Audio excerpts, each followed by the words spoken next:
A CPMI do 8 de janeiro, uma jogada do governo derrotado para tentar criminalizar o governo vencedor pela destruição dos 3 palácios sedes dos 3 poderes da República, tem tudo para ser um tiro no pé dos bolsonaristas golpistas. Para quem curte esse gênero de entretenimento, prepare-se, vai ser muita diversão.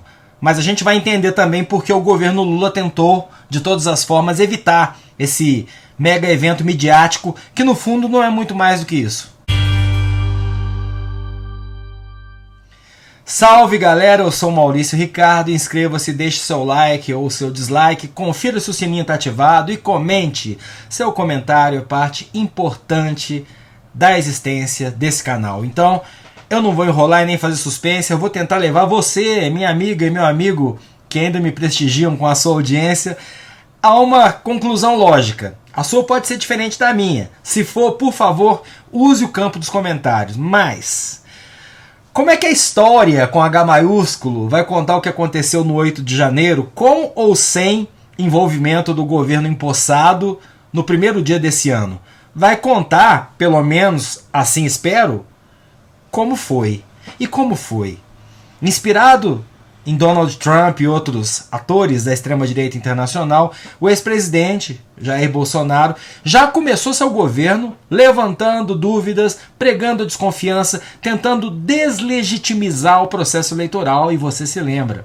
Aqui o argumento foi a possível falibilidade das urnas eletrônicas. Nos Estados Unidos, onde existe urna eletrônica e voto em cédula de papel, Trump e seus apoiadores atacaram os dois.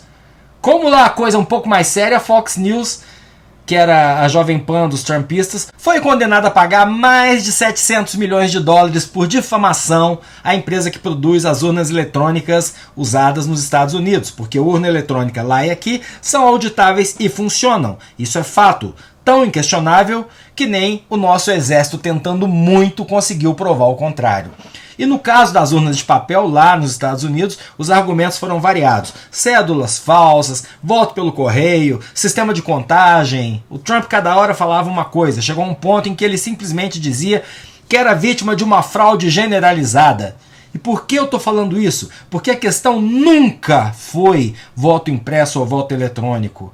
Qualquer que fosse o sistema, Bolsonaro teria colocado em dúvida, porque descredibilizar eleições e instituições são a estratégia preventiva da extrema-direita para não entregar o poder em caso de derrota.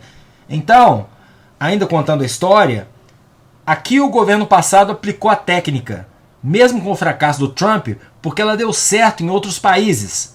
Hungria, por exemplo, em 2018, e o governo tomou outras medidas para não perder as eleições, inclusive o uso da polícia rodoviária para atrapalhar o voto em regiões onde Bolsonaro tinha poucos votos, e o uso descarado da máquina pública para uma campanha eleitoral antecipada e sem regra nenhuma. Um exemplo, motociatas pagas com o dinheiro dos nossos impostos. E teve ainda o ataque sistemático às instituições, especialmente Supremo Tribunal Federal, além do básico da nossa democracia tupiniquim, a compra da base parlamentar no Congresso. Mas isso é tão normal.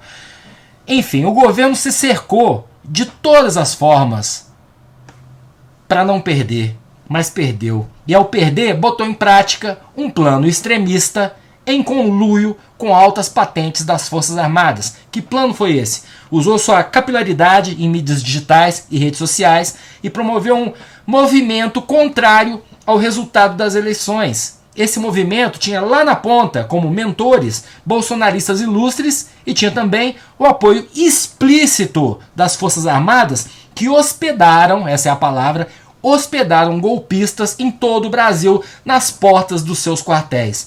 Era uma minoria ruidosa, muito pouca gente fazendo muito barulho, mas cada quartel virou uma espécie de showroom para sugerir ou afirmar de forma não verbal que o exército estaria do lado dos eleitores derrotados se eles quisessem tomar o poder. Mas como se toma o poder quando está tudo dentro da normalidade e a adesão aos protestos é baixíssima? É aí que vem o 8 de janeiro. A partir de uma determinada data, depois da derrota e de quase 2 meses de grupos em portas de quartéis, marcaram o dia do golpe, o dia do basta, para o dia 8, um domingo, uma semana depois da posse. Como a segurança urbana do Distrito Federal é feita pelo governo do Distrito Federal, eles precisaram combinar isso com o governador Ibanez. Não por acaso quem cuidava da segurança pública do DF era Anderson Torres, ex-ministro da Justiça do Bolsonaro. Entenda que eu estou aqui contando uma história com base no que o Brasil viu há menos de 4 meses. Eu não estou falando em eventos da Segunda Guerra Mundial. Chegou o dia 8. Ônibus de todo o Brasil, patrocinados por empresários e simpatizantes, trouxeram um bando de desocupados, muitos deles pagos com cachês, a maioria só militantes fanatizados mesmo, e marcharam contra os 3 palácios. Deu muito ruim, destruíram os prédios, mas não as instituições. O estrago fortaleceu o governo recém-eleito, em vez de atrapalhar. E foi aí que alguém teve a ideia luminosa. Vamos tentar provar, numa CPMI, que o governo eleito colaborou para o 8 de janeiro, ou foi omisso? Alguém muito timidamente deve ter levantado o indicador na reunião e perguntado o óbvio, o que você deve estar se perguntando. Mas espera aí, por que um governo com uma semana de vida ajudaria um golpe de Estado contra ele próprio?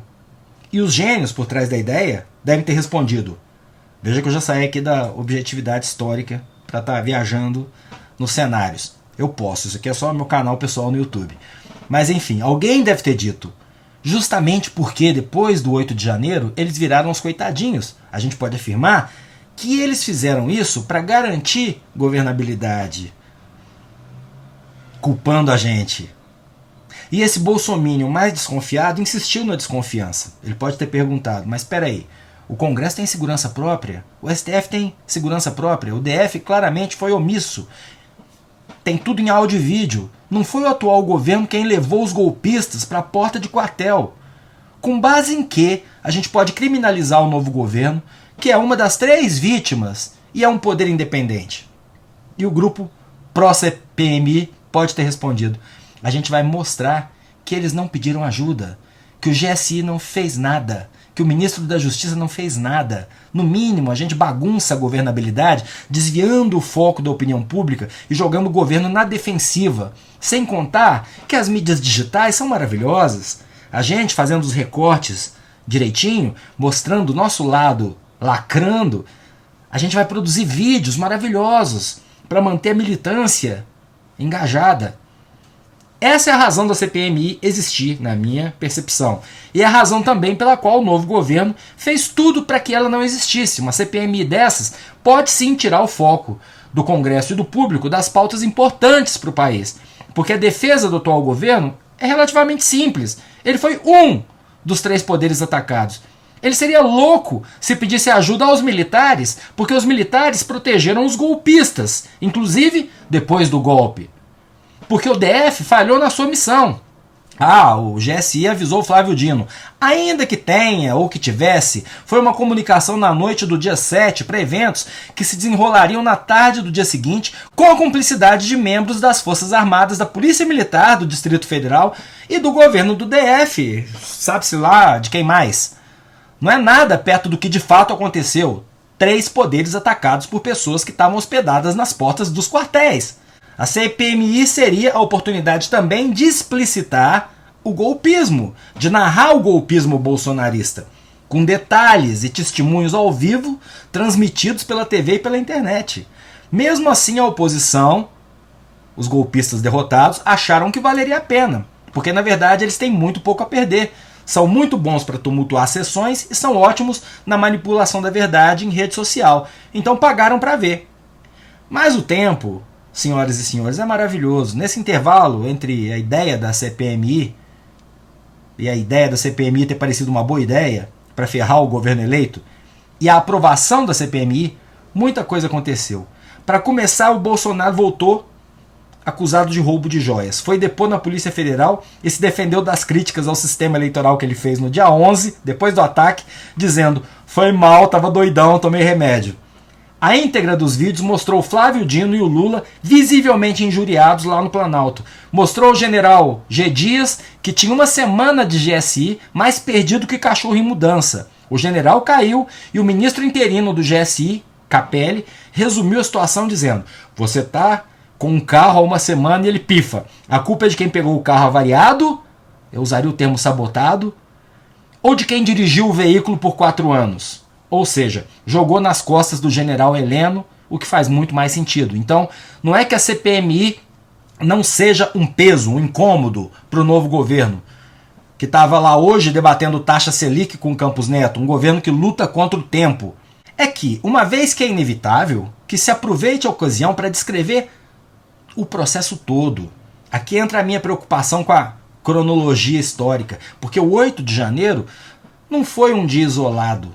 É o final desesperado de um processo pensado, calculado, planejado e executado desde o início do governo passado. Então que eles tenham sim os recortes deles para lacrar, mas como a gente viu na CPMI da Covid, os governistas, que na época eram oposição, também sabem atacar.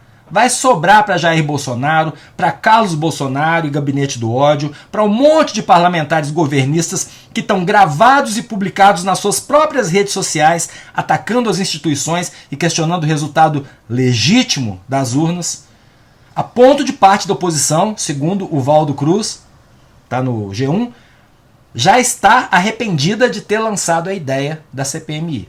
Será que eles não se lembraram que o 8 de janeiro foi um ataque ao Estado brasileiro, não ao Lula? O prédio mais destruído foi o do Supremo. O prédio do Congresso também foi vandalizado. A CPMI vai destrinchar a história, não de uma tarde de domingo, mas de um governo golpista, cujo líder está sem foro privilegiado, sem mandato nenhum, envolvido em escândalo de corrupção e esvaziado como líder. Que vem a CPMI. Juridicamente vai ser surpreendente se der em alguma coisa. Para o ritmo da governabilidade, das relações do Executivo com o Congresso, vem em péssima hora. Mas politicamente, e como evento midiático, repito, é relevante. E é óbvio, o atual governo sai fora só com a justificativa. Fui omisso como? Vocês queriam que eu trouxesse a raposa para dentro do galinheiro? Já a oposição, os defensores do golpe, esses têm muito mais a explicar. Eu sou Maurício Ricardo, inscreva-se nesse canal, ative as notificações, deixe o like ou o seu dislike, seu comentário que é sempre muito importante. Lute pela democracia.